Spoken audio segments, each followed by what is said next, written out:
निकाली गई तो इसके ऊपर 5 तत्व का एक सबसे बारीक कपड़ा पहनाया गया, जिसको हम आप कारण शरीर कहते हैं। कारण शरीर वो 5 तत्व का है, सबसे बारीक कपड़ा हेवत में बनियाई। इसके बाद और नीचे जब लाए ब्रह्मांड में, तब इसके ऊपर पहले से मोटा दूसरा चढ़ाया। वो 9 तत्व का है, शब्द स्पर्श रूप रस गंध 5 ये, और मन बुद्धि चित्त और अंतःकरण 5-9 तत्व का। पहले से मोटा यानी दूसरा बनियाई के बाद मानो कुर्ता पहनो या बूसट पहनो। और इसके बाद जब देवलोक में ले आए, स्वर्ग वैकुंठ में, आप समझो स्वर्ग वैकुंठ में लाए, तब उसके ऊपर तीसरा और मोटा कपड़ा पहनाया। वो है 17 तत्व का।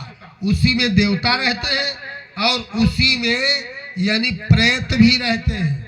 कर्म के अनुसार उनको सजा तो है प्रेतों को, लेकिन लिंग शरीर उनका भी है और लिंग शरीर उनका भी है।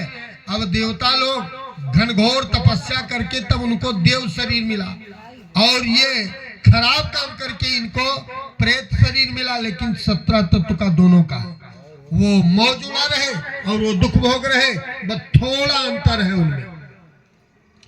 तो 17 तत्व का शरीर देवलोक में लाए तब मिला, तीसरा शरीर हो गया।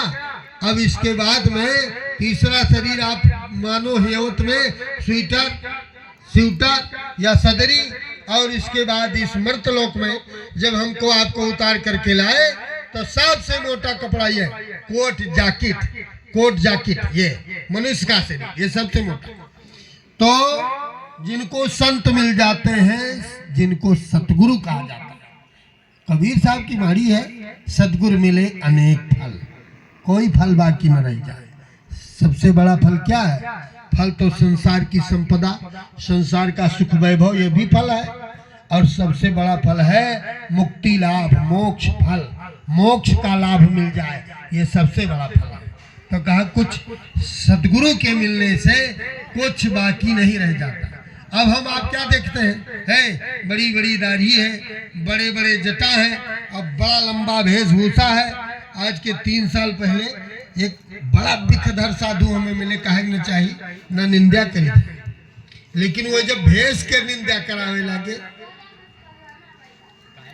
हिया माला पहने रहे, गड़ो माला पहने रहे, हिया माला पहने रहे, यहमा माला लपेटे रहे, गटेवम तो अनगिनत पहने रहे। उनका पकड़ के दे धड़ाक धड़ाक दोनों ओर से गोले फाट पर बेचारी। झूठ थोड़े बोली थे, ब्यासन हो बैठ, झूठ नहीं बोली थे। काहे?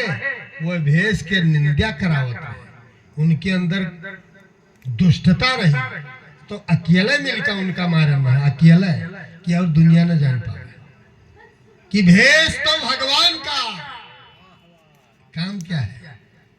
इससे अच्छा है मिट जाओ, कहूँ जहर माहौल खाए मरी जाओ। क्यों जी रहे हो संसार में? अगर जी रहे हो भगवान का भेष लेकर के, तो भगवान वाला काम करो। गृहस्थ को तो माफी है, विरक्त के लिए समझते हो? विरक्त के लिए तो एक श्वास की माफी नहीं है, 24 घंटे उनको इसका हिसाब देना पड़ेगा। इसीलिए साधु बनना बड़ा ही कठिन है। तो 4 शरीरें ये हमारे आपके जीवात्मा के ऊपर है। सदगुरु संत जब मिल जाते हैं और नाम की मुहर लगा देते हैं, जब नाम की मुहर लगाया तो फिर जमराज उसके निकट नहीं आते। यमदूत की बात कौन करे, जमराज निकट में नहीं आते। ये सही और सच्ची बात आपके बीच में कह रहा हूं, प्रमाण सहित। समझ में आवे ना आवे इससे क्या मतलब?